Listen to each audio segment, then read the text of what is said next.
નમસ્કાર અને સ્વાગત છે આપ સૌનું આજના ઊંડાણપૂર્વક ચર્ચા સત્રમાં. આજે આપણી પાસે યગુ અને સંયમ આ બે પાત્રો વચ્ચેના સંવાદના કેટલાક અંશો છે. અને આ અંશો છે ને એ મર્યાદાના ખ્યાલ પર કેન્દ્રિત છે. હા, બરાબર. જીવનમાં જે અલગ અલગ સીમાઓ હોય એના મહત્વ વિશે આ સ્ત્રોત વાત કરે છે. આપણો હેતુ એ સમજવાનો છે કે આ લખાણ પ્રમાણે આ મર્યાદાઓ શા માટે આટલી બધી જરૂરી, અનિવાર્ય ગણવામાં આવી છે. શરૂઆત કરીએ એક રસપ્રદ ઉદાહરણથી જે સ્ત્રોતમાં જ છે. ક્રિકેટનું ઉદાહરણ. અચ્છા, ક્રિકેટનું. હા, જેમ ક્રિકેટમાં બેટ્સમેન પેલી ક્રીસની બહાર નીકળે તો આઉટ ગણાય ને. હા, બરાબર. બસ એવી જ રીતે આ લખાણ કહે છે કે જીવનમાં પણ જો મર્યાદા ઓળંગાય તો વ્યક્તિ જીવનની રમતમાં આઉટ થઈ શકે છે. ઓ, એટલે જીવનની ક્રીસ ઓળંગવાની વાત છે. રસપ્રદ સરખામણી છે. તો આ ક્રીસ એટલે શું? સ્ત્રોત સ્પષ્ટ કરે છે કે ક્રીસ એટલે લિમિટ. આપણી ભાષામાં કહીએ તો મર્યાદા. હા, અને આ ક્રિકેટની ઉપમા એમણે જીવનના ઘણા બધા પાસાઓ પર લાગુ પાડી છે. બરાબર. તો મૂળ વિચાર શું છે આ સ્ત્રોતનો? મૂળ વિચાર એ છે, આ સ્ત્રોત ભારપૂર્વક કહે છે કે જીવનના દરેક ક્ષેત્રમાં, દરેક પાસામાં ચોક્કસ સીમાઓ હોય છે. બરાબર. અને એનું પાલન કરવું એ સુખાકારી માટે શું કહેવાય, નિર્ણાયક છે. તો કયા કયા પ્રકારની મર્યાદાઓની વાત છે આમાં? પહેલું ઉદાહરણ છે વડીલો પ્રત્યેના આદરનું. હા, કે વડીલોની સામે ક્યારેય ઊંચા અવાજે ન બોલવું, એ એક મર્યાદા. અને જો આ મર્યાદા તૂટે તો એના પરિણામ વિશે શું કહે છે સ્ત્રોત? હા, એ પણ કહ્યું છે. સ્ત્રોતનું માનવું છે કે જો આ મર્યાદા તૂટે ને તો ભવિષ્યમાં સુખ મળતું નથી અને કદાચ પોતાના સંતાનો તરફથી પણ એવું જ વર્તન પાછું મળે. કારણ કે પેલી ક્રિકેટની ભાષામાં મર્યાદા ઓળંગનાર આઉટ થઈ જાય છે. બરાબર, એમ જ. બીજી એક રસપ્રદ વાત છે. સ્ત્રોત કહે છે કે પ્રખ્યાત કે સફળ બનતા પહેલા વ્યક્તિની પહેલી ફરજ શું છે? શું છે? કે એ જે પણ ભૂમિકામાં છે, દીકરો, ભાઈ, વિદ્યાર્થી, મિત્ર, એમાં પરફેક્ટ બને. અચ્છા, એટલે પહેલા પોતાની મૂળભૂત ભૂમિકાઓ નિભાવવાની વાત. અને આ પરફેક્શન માટે શું જરૂરી છે? શું લાગે છે સ્ત્રોત મુજબ તો મર્યાદા. બરાબર, મર્યાદા અત્યંત જરૂરી છે એમ સ્ત્રોત કહે છે. એના વગર આ ભૂમિકાઓ યોગ્ય રીતે ન નિભાવી શકાય. તદ્દન. આ એમનો દાવો છે. તો ભૂમિકા અને વડીલોના આદર પછી વાત આવે છે ડ્રેસ ક્રીસની, એટલે કે પોશાકની મર્યાદા. આ એક મુદ્દો છે જેના પર સ્ત્રોત ઘણો સ્પષ્ટ મત રજૂ કરે છે. શું કહે છે? એમનું કહેવું છે કે પશ્ચિમી પોશાક, ખાસ કરીને સ્ત્રીઓ જે જીન્સ વગેરે પહેરે છે, એ આ ડ્રેસ ક્રેસ ઓળંગવા બરાબર છે. અને એના પરિણામ તરીકે એ પારિવારિક જીવનમાં ખલેલ, પવિત્રતાનો અભાવ અને ત્યાં સુધી કે દેશને આંતરિક રીતે ખોખલો થતો દર્શાવે છે. ઘણું ગંભીર પરિણામ ગણાવે છે. તેની સામે પરંપરાગત ભારતીય પોશાકની વાત પણ હશે ને? હા, ચોક્કસ. મુખ્યત્વે સાડી. સાડીના તો બહુ વખાણ કર્યા છે.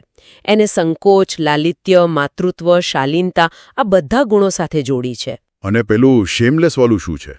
હા, સ્ત્રોતનો દાવો છે કે સાડી પહેરેલી સ્ત્રી શેમલેસ એટલે કે નિર્લજ્જ ન બની શકે અને પુરુષોએ પણ પરંપરાગત વેશ પહેરવો જોઈએ એમ પણ કહે છે. રસપ્રદ. પોશાકની વાતમાં શારીરિક સ્વાસ્થ્યનો મુદ્દો પણ છે. હા, એ પણ ઉઠાવ્યો છે. કહે છે કે ચુસ્ત પશ્ચિમી કપડાં જેમ કે જીન્સ એ બ્લડ સર્ક્યુલેશન અને હોર્મોન્સ પર ખરાબ અસર કરી શકે. એટલે બીપી, હૃદય, કિડની જેવી સમસ્યાઓ થઈ શકે એમ? હા, સ્ત્રોત મુજબ આ શક્યતાઓ રહેલી છે. એટલે પશ્ચિમી પોશાકને સ્વાસ્થ્ય માટે પણ શું કહેવાય, જોખમી ગણાવે છે.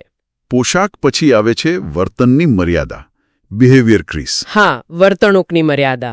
એમાં સરદાર પટેલનું ઉદાહરણ આપ્યું છે ને? હા, બરાબર. સ્ત્રોત કહે છે કે સરદાર પટેલે ક્યારેય પોતાના મોટા ભાઈ અને ભાભીને પોતાની હાજરીમાં વાત કરતા જોયા નથી. આને એ લોકો વર્તનની એક મર્યાદા તરીકે રજૂ કરે છે. એટલે જાહેર સ્થળોએ પણ વર્તનમાં ધ્યાન રાખવાની વાત છે. ચોક્કસ.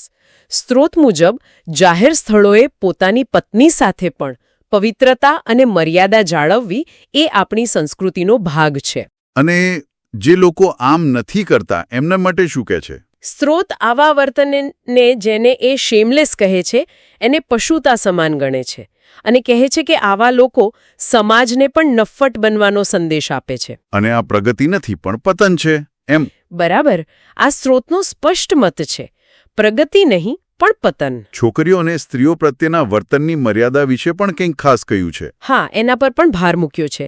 જેમ કે સહાધ્યાયી કે પાડોશી છોકરીને બહેન ગણવી, મોટી ઉંમરની સ્ત્રીને માતા સમાન ગણવી. અને એમની સાથે બિનજરૂરી સંપર્ક ટાળવો, જેમ કે જોવું, વાત કરવી. હા, બરાબર.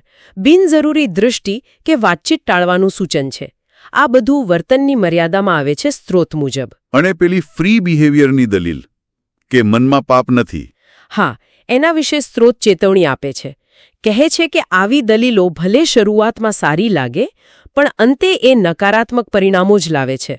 અને જ્યારે સમસ્યાઓ થાય ત્યારે સમાજ કારણ નથી સમજતો. ના, સ્ત્રોત કહે છે કે ત્યારે સમાજ ખાલી પરિસ્થિતિ પર અફસોસ કરે છે, પણ મૂળ કારણ એટલે કે પેલી વર્તનની મર્યાદાનું ઉલ્લંઘન એ કોઈ સમજતું નથી.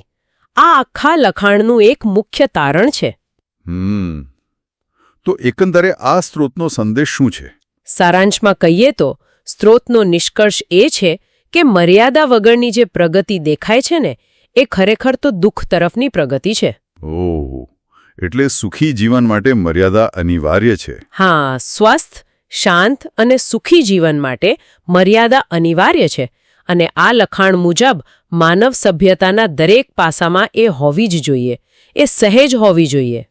તો આજના આ વિશ્લેષણમાં આપણે જોયું કે આ સ્ત્રોત કઈ રીતે જુદા જુદા પ્રકારની મર્યાદાઓ પર ભાર મૂકે છે. વડીલોનો આદર હોય, પોતાની ભૂમિકાનું પાલન હોય, પોશાક હોય કે પછી વર્તણૂક હોય. હા, અને આ બધી મર્યાદાઓને એ વ્યક્તિગત ચારિત્ર્ય, સાંસ્કૃતિક મૂલ્યો, શારીરિક સ્વાસ્થ્ય અને છેવટે તો સામાજિક સુખાકારી સાથે સીધી રીતે જોડે છે. અને એના પાલન પર ખૂબ ભાર મૂકે છે. જે સ્ત્રોતમાં સીધો પૂછાયો નથી, પણ ગર્ભિત છે. કયો પ્રશ્ન? જુઓ, આ સ્ત્રોત પરંપરાગત પ્રથાઓ જેમ કે ચોક્કસ પોશાક કે સામાજિક વર્તનના નિયમો એને નૈતિક મૂલ્યો અને સમાજના સ્વાસ્થ્ય સાથે ખૂબ ગાઢ રીતે જોડે છે. ખરું ને? હા, એ તો સ્પષ્ટ છે. તો પ્રશ્ન એ થાય કે આજના સમયમાં, આધુનિક યુગમાં લોકો મર્યાદા અંગેના આ પરંપરાગત દ્રષ્ટિકોણને આધુનિક જીવનશૈલી અને વ્યક્તિગત સ્વતંત્રતાના જે નવા ખ્યાલો છે એની સાથે કેવી રીતે સરખાવી શકે? કેવી રીતે એ બે વચ્ચેનું સંતુલન શોધી શકે? આ એક મોટો પડકાર છે. પરંપરા અને આધુનિકતા વચ્ચેનો તણાવ. બરાબર. આ તણાવને કેવી રીતે સમજવો અને કેવી રીતે સંચાલિત કરવો, આ એક વિચારવા જેવો મુદ્દો છે જે આ સ્ત્રોત વાંચ્યા પછી ઉદ્ભવે છે. ચોક્કસ. એક મહત્વનો પ્રશ્ન છે જે શ્રોતાઓએ પણ વિચારવો જોઈએ.